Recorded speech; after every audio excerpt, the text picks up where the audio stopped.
가집시다 하는 제목 갖고 나왔습니다. 말씀 봉독하겠습니다. 고린도후서 6장 10절 고린도후서 6장 10절.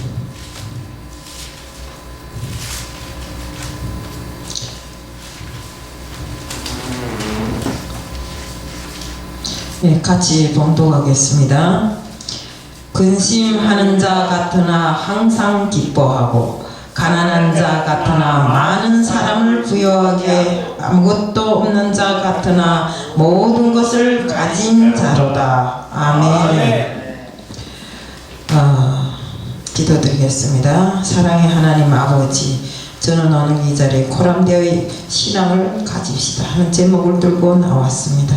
저희들 모두가 정말 주님 안에서 하나님의 말씀만이 우리를 살리고 기적을 일으키는 일이라는 것을 굳게 믿게끔 하게 하여 주시고, 언제 어디서나 코람데오의 신앙을 가질 수 있는 저희들이 다 되자는 것을 말씀드리려 나왔사오니 저희 또 주관하여 주시고, 말씀의 마디마디의 능력과 기적이 일어나는 정말 기적이 일어나게끔 하게 하여 주옵소서. 오늘 역시도 주님께서 지켜주실 줄 믿사오며 예수 그리스도의 이름 받들어 감사하며 기도드리옵나이다. 아멘. 코람데오의 신앙. 코람데오라는 게 뭘까요? 바로 하나님 앞에서, 내가 하나님 앞에서 가질 수 있는 신앙을 코람데오의 신앙이라 합니다. 저는 오늘 우상에 관한 문제를 좀 하려고 어제 저녁 준비를 해놨는데 어제 아침에 잊어버리고 나왔어요. 그랬는데 마침 오늘 또 당회장 목사님이 우상에 대한 것 갖고 설교하시는 걸 보고, 그래서 하나님이 이걸 막으셨구나 하는 생각을 하게 되었어요. 그래서 어쨌든 오늘 이 시간에는 하나님의 말씀을 넣고 말씀드리겠으니 정말 다 귀담아 들어주시길 부탁드립니다. 오늘 말씀을 보면 우리가 가치관과 행복의 기준은 하나님의 말씀에 둘 때 우리는 다 행복한 사람이 될 수 있음을 알고 있습니다. 사도 바울을 통해서 하나님께서 말씀하시는 행복은 결코 많이 가졌다 해서, 또 남보다 비범한 능력이 있다 해서 이렇게 남들로부터 특별하게 칭송을 많이 듣는다 해서 특별히 행복한 게 아니라는 것을 알게 될 것입니다. 바울은 말할 수 없는 고난과 위기 속에서도 믿는 자로서의 코람데오의 신앙을 살았기 때문에 긍지와 자부심을 결코 버리지 않았습니다. 그는 자신을 스스로 무명한 자 같으나 유명한 자요, 죽은 자 같으나 산 자고 근심하는 자 같으나 항상 주님 안에서 기뻐하는 자이고, 아무것도 없는 것 같은데 또 모든 것을 다 가진 자라고 이렇게 말했습니다. 우리 눈에는 비록 우리는 눈에 보이는 것들만 주목합니다. 하지만 하나님께 초점을 두고 맞추고 그리스도 안에서 거하는 이런 삶을 산다면 바로 거기에 우리 행복이 전부가 있다는 것을 알게 될 것입니다. 그러므로 코람데오의 신앙이란 바로 내 앞에 있는 하나님이 계시다는 것을 정확하게 알 때 항상 내 생활에서 하나님 안에 있는 내가 하나님을 의식하고 살 때 그 모든 것이 정말 행복으로 출발할 것이고, 그 행복으로 인해서 정말 우리는 하나님 앞에 늘상 감사하고 또 행복을 느끼면서 나눌 줄 알고, 정말 이렇게 사람들에게 그리스도인으로서의 모든 채취를 다 할 수 있는 사람들이 될 수 있다는 것을 말씀드리겠습니다. 아멘. 또 우리가 특히나는 코람데오의 그 믿음을 가질 때 하나님 앞에 바로 선 자가 될 수 있으며, 바로 하나님 앞에 서서도 정말 하나님을 의식치 않는다 해도 하나님께서 바라시는 것이 무엇인가를 알고 그대로 행하는 자들 다 될 수 있을 것입니다. 다윗 역시도 하나님을 내 앞에 모신같이 살았으며 늘 하나님의 존재를 의식하면서 하나님의 임재 속에서 살았습니다. 다윗이 성경에 내가 여호와의 와를 항상 내 앞에 모시며 이렇게 고백하는데, 우리는 다윗이 이 고백을 통해서 나에게 이런 고람되어의 신앙이 있는지 다시 한번 점검해 볼 필요가 있습니다. 사실 우리는 지식적으로는 어디에 가서든지 하나님이 계시고 하나님이 우리를 지켜보고 있다고 이렇게 이야기합니다. 저부터라도 입술로는 하나님을 많이 압니다. 하지만 그 행함이 실제적으로 바르지 못할 때도 때로는 있습니다. 우리가 이런 것을 놓고 봤을 때 실제로 우리가 고람되어의 온전한 신앙생활을 하는가, 이것을 다시 한번 돌이켜볼 수 있는 시간이면 좋겠습니다. 그러나 지식적인 우리 그 신앙은 매 순간순간 하나님의 임재를 느끼고 살아가는 체험적인 신앙과는 차이가 많습니다. 정말 우리가 하나님이 계심을 알고 정말 하나님의 임재 안에서 하나님의 능력과 기적을 직접 맛본 사람들은 정말 하는 행동도 역시 하나님이 바라시는 대로 행동합니다. 그렇지만 입술의 지식만을 가지고 성경을 많이 알고 어느 장소에 가시든지 앉으면 남보다 성경을 더 잘합니다. 목사보다도 더 잘합니다. 그런데 신학을 한 사람보다도 성경을 더 잘 알지만 실제 생활에서는 성경은 입술에만 있고 정말 내 사는 활동이 전부가 다 그 행함이 정말 성경에 있는 하나님의 말씀과는 정말 반대로 이렇게 가는 사람들이 너무나 많습니다. 이 세상에는 믿는다는 사람도 많고 또 믿어서 덕을 얻었다는 사람도 많고, 그 하나님을 믿었더니 손해만 봤다 이런 사람들도 많습니다. 그것은 왜 그럴까요? 사실 하나님의 임재를 제대로 느끼지 못하고 살고 또 기다림이라는 오래 참음이라는 이런 우리 행실을 두고 성경에도 다 있는데도 이것을 지켜 준행하지 못하기 때문입니다. 우리 기다림이라는 이제 말씀이 있었는데, 솔직히 말해 저도 성질이 급하다 보니까 어제 일입니다. 아들들이 며칠 전에 새해 엄마 우리 올라가겠습니다 해서 야 집이 좁아서 못 온다 이래놓고는, 그러고 기다리지 못하고 어제 아침에 벌써 7시 되니까 전화해서 야 너네 엄마 혼자 있는데 하다못해 그 흔한 목단꽃 하나라도 보내주는 게 원칙이 아니냐? 이러면서 그랬더니 엄마 그게 아니고 우리가 딱 모여서 엄마 앞에 세배 드리려고 그랬습니다 그러더라고요.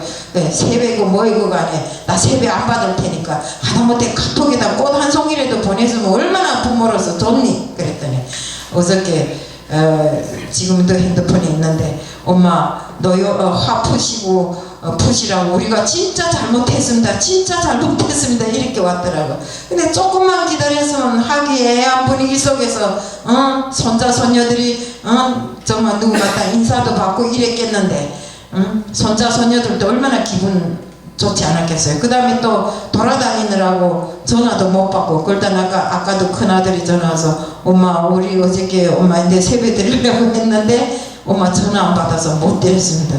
그 세월이 하도 좋아서 가지 않고 오지 않아도 핸드폰 하나로 정말 자식들이 인사도 다 받을 수 있더라고요. 뭐 아까도 상 차려놓고 자기네 먹은 음식을 하나하나 보여주면서 엄마는 떡국 잘 샀습니까? 뭐 어쨌습니까? 하면서 그러더라고요. 다 먹고 나는 주님 전에서 세상 행복하게 지냈다 이러니까 알았습니다 엄마. 그러면서 아까 엄마 그저 건강하세요. 이렇게 자식들도 다 생각이 있는데 나는 참지 못해서 하나님도 같으실 것입니다.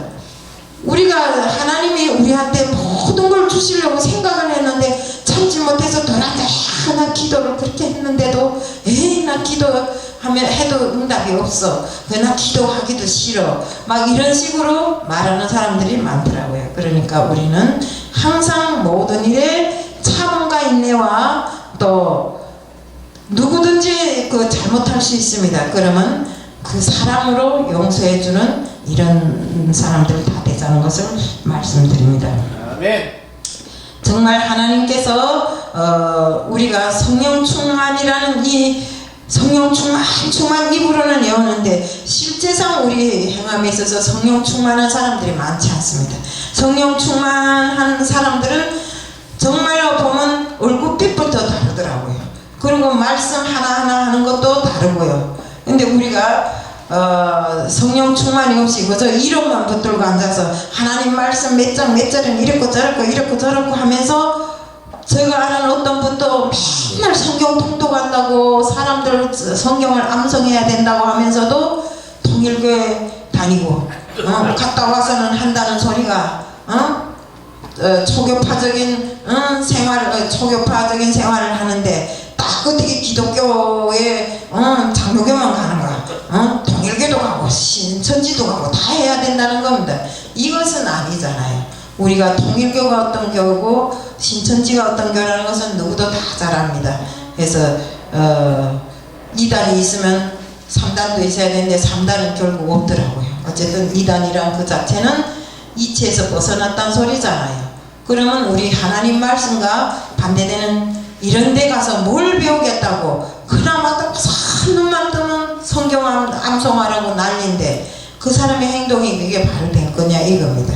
그 사람은 오로지 성경 암송이 입술에만 달려있기 때문에 이렇게 파악이 없이 통일교회도 가고 신천지도 가고 아무데나 갔다 와도 된다, 초급파적인 교리여야지 어떻게 장로교 하나만 다니는가, 이런 식으로 이야기를 하면 안 된다 이겁니다.